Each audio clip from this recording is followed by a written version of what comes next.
My era, the era that came, with all that, like Raybone and Space Ghost Spider-Man, all those guys I mentioned, we all went 9-0. Every one of them dudes. 87th in Vermont, between Vermont and Normandy, that was 9-0. Period. Wasn't no more 87th and all that. We eliminated all that. That's when, and we wasn't even West Coast at the time. We was 9-0 Hoovers. We hadn't even hooked up with them yet. See, a lot of these others look, like I said, like the 9-1 PVGs and A8 Hustlers, they came after that. And then we decided, no, we wasn't having none of that. Everything over there was going to be 9-0 Hoover. What high school did you guys go to? Some of us went to Washington, some of us went to I went to Crenshaw. Then I ended up getting bussed out to Van Nuys. But I went to Crenshaw, I went to Washington, then I got bussed out to Van Nuys. But a lot of them went to Washington, a lot of them went to Crenshaw. Well, Washington's the home school. Yeah, some of them went to Locke. Some went to Locke, Not a lot, but some did. So Bret Hart to Washington. Oh, yeah, Bret Hart to Washington, guaranteed. Guaranteed. That was whether you lived over here or whether you lived over here. It didn't matter. You went to Washington. 9-0 Hoover came out, let's give or take 1977. They didn't break off from Hoover until like 83. So that's 77, 78, 79, 80, 81, 82, 83. That's a 6-year run they was claiming Hoover. See what I'm saying? It took time for everybody to start beefing. It just started off 9-0 against Hoover. It started off 9-0 Hoover, 107 Hoover, whacking out each other. But they ain't whacking out the Hoover Crip. They whacking out each other. Yeah, it was just a set thing. We came across a 1983 article on A-Tray Hoovers versus the A-Tray Gangsters with a guy named Dumpling. You know anything about this case? Yeah. Where did this happen at? Well, it happened right on 87th Street when they were in a truck. Actually, I think they did about 32, 33 years for that. They were in a truck and they came down the street actually shooting at my mama's house. And the kids was out there playing football. And they shot, his name was Mosey Hamilton. They shot him in the back of the head. And he died right there, he was in the neighbor's arms and my arms. He died in our arms. And he actually got a twin brother alive today, Hosey Hamilton. I just saw his brother the other day, Lucas Hamilton. So you were the intended target? Well, I was outside, but my house was the target. They was actually shooting at my mama's house. And that was in the newspaper back then? Yeah. And this was 9-0 Hoover versus A-Tray Gangster. Actually, we was still 9-0 Hoovers at the time, yeah. Why West Coast? Why these guys? Well, because Johnny Hot Link, Gangster John from 8-9 and Cue Ball lived in the hood, and they had a lot of love for us, and they was riding with us, and they was backing us up, and so they were influencing us. Actually, they wanted us to claim East Coast. We was like, man, we can't claim East Coast. We on the West Side. So that's where the West Coast started coming up at. Came into play in 83. Yes. So there was East Coast living in 9-0 hood prior to that. Yes, and they had a lot of influence on us.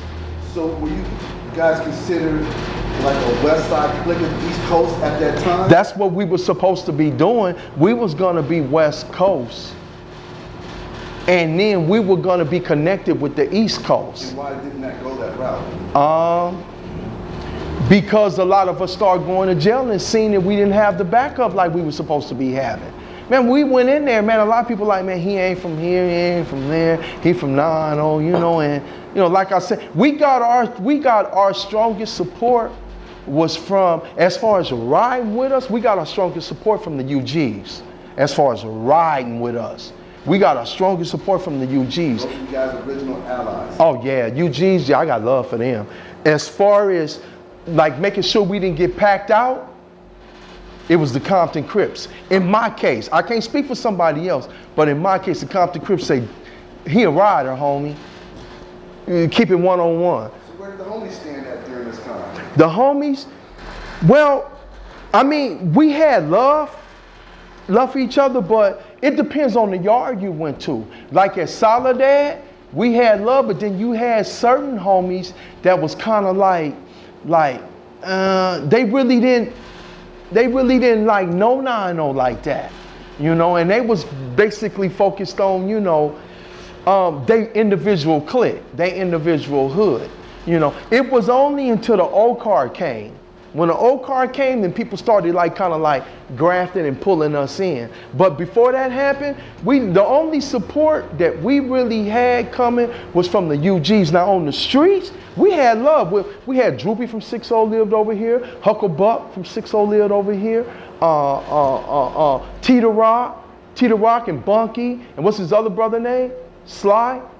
Sly lived over here. You know, we was, you know, but when we went to jail, it kind of like things kind of like, you know, if I was on the yard with Bunky, Hucklebuck, Tita Rock and one of them, oh, they gonna back me and ride. But if I was on the yard with somebody that didn't know me, because 6-0 was so big, I didn't get that support like that.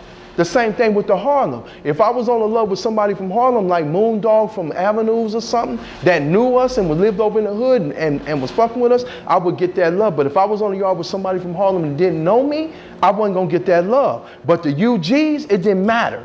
It didn't matter. Oh, you from 9-0, I got your back. HK, I got your back. So what, the homies didn't embrace 9-0 until y'all turned rolling and in the hood?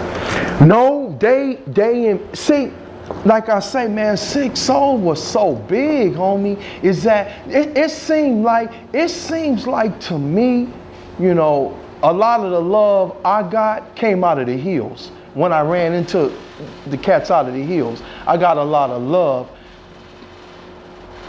But then, you know, a lot of the fronts we was fucking with on the streets, but I wasn't running into them in the jail. I was running into the one in the hill. Now I'm gonna tell you one, a 6-0 who rolled with me through thick and thin was Lil PJ. He had my back, man. PJ, you know, and this was before it was the rolling and all that. PJ walked over there, he said, man, these niggas tripping. He said, nigga, I got your back. You know, but like I said, it wasn't like 6-0, it was individuals from 6-0. It was individuals, you know. UG, the whole car roll. 6-0, you had PJ, you had Peanut, Kev, Matt. We was on the yard together. You know, you had individuals, but as far as like the whole car coming out, nah, you know, sometimes they would tell them like, man, why y'all getting in that shit, man? Why y'all getting in that state beef? You know, you had dudes that really did, it wasn't like it is like today. Were you in jail when you guys fell off in the 30s? Or were you on the streets? No, I was at Soledad when it happened, and we had a disagreement about that. Yeah. That was more of a Western issue at the time, right? You guys? Nah, nine ball. I had love for him, homie. I didn't look at him as being off of Western or none of that, you know. Nah, that wasn't no Western thing. That was a 9-0 thing. So when you say you got love for 9 ball, you know Cody Brown's little brother is little 9 ball. Right. So there's Right. no Michelob, yeah, you got a brother named Michelob. You got, I don't know, I think his name Michael Brown, if I'm not mistaken. Of this organization right here, which is Fair Chance Organization, we deal a lot with guys coming out of prison, you know, that's dealing with adversities. They need housing, you know, trying to help them get clothing, help them get, connected with trying to get a job. You know, we also working with youth. You know, we have a lot to do with the Safe Parks campaign that's going out that we did with the Department of Public Health. You know, we teamed up with them and some other organizations trying to stop these dudes from shooting up in these parks. We go to Helen Keller, Jesse Owens, all the county parks right now. We hoping we can branch to the cities, like maybe St. Andrews and these other parks, is city parks. But right now we focused on county because county is kind of funding it, you know, and we can grow over to the, you know, we can expand. You know, and I try, man. You know, me, I'm like, you know. I saw, you know, what this community was before it was taking each other down, you know, and, you know, you're gonna always have differences, but if I can be instrumental in sharing, you know, my testimony as far as, you know, getting these dudes to understand there's something bigger than this, It's something way bigger than this, man. You know, like you mentioned something about the community as far as, well, what's over there, who owns this and all that. No, we got no connection to it no more because, you know, we don't own nothing over there no more. Either, you know, like a lot of us went to prison, or a lot of us died, or some went through the drug, you know, epidemic or whatever, and we lost a lot of property. So my thing is trying to educate ourselves to start investing back in our community and making gains over here again. You know, and I look at this right here, like what y'all doing as an instrument. You know, it's because everything is about communication, about information, about communicate, man. And until you communicate, you know, I remember when the United States went in and they invaded Iraq. You know, the first thing they did was they knocked out their line of communication. They knocked out their line of transportation, man. You know, communication and transportation. Logistics. Yeah, if you can't communicate, you don't know what the hell going on. You in the dark, man. Transportation, you can't move around what needs to get to the next person. Yeah, knock the bridges down. So that's something that I learned. So that's my thing, you know, is trying to educate these cats. And it's a struggle, man, because we've been systematically taught, man, to hate each other, man. And we've been through a lot, man. We've been through a lot, but we still here. So I commend ourselves, man. I don't commend me. I commend ourselves, man, for continue to keep going.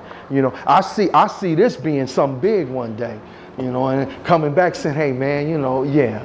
I really do. That's just me. I have visions, man. I see big, you know. I don't see small. I see big. Gotta have a vision. Gotta have a vision. Let me ask you something back on the other stuff. Tell us about Menlo. You know anything about their origins? Midlow, which Midlow? Midlow Gangster. Midlow Gangsters, actually, I know one of the founders, which was Mud, you know. And Midlow Gangsters, man, I gotta give them their props, man.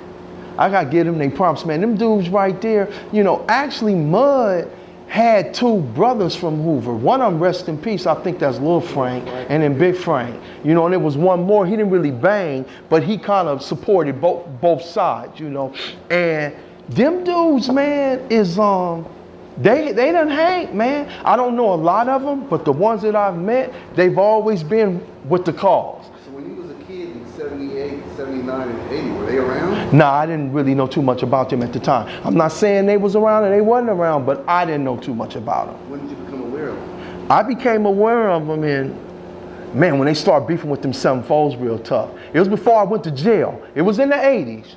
I can't tell you exactly what date when they started beefing with the 7-4s real tough. West Coast 9-0s being right in the middle of the Hoover connection and born with the Hoover. Yeah, and you know what? And that was one reason why we was always cool, is because we always had some type of identity. This is what I always tell a lot of these dudes, and I don't try to be funny and I don't try to like put people down or stuff, but I tell a lot of dudes that's around to this day is that, you know, if you really wanted a test, you got to go back to them days, man. It was hard, man. It was hard. It was a struggle, you know. And for those who have made it and have, you know, like we just lost a homeboy, a reputable man. He would have been here doing the interview with me. He'd still be alive. That's Big T-Bone. You know, we lost him like about maybe 2 years ago, you know, and that was an eye opener for me. As far as knowing that, you know, you could still be a victim to these streets, man. You know, this shit ain't no joke. This is LA. Sometimes, you know, it don't stop until you put into that casket. You know, you can get put into the casket for being a victim of these streets, man. So I'm aware of my surroundings. I don't go in certain areas, even though I'm not no banger. I'm not pushing online. I'm not doing nothing like that. But I'm still aware that people, you know, people still harboring feelings.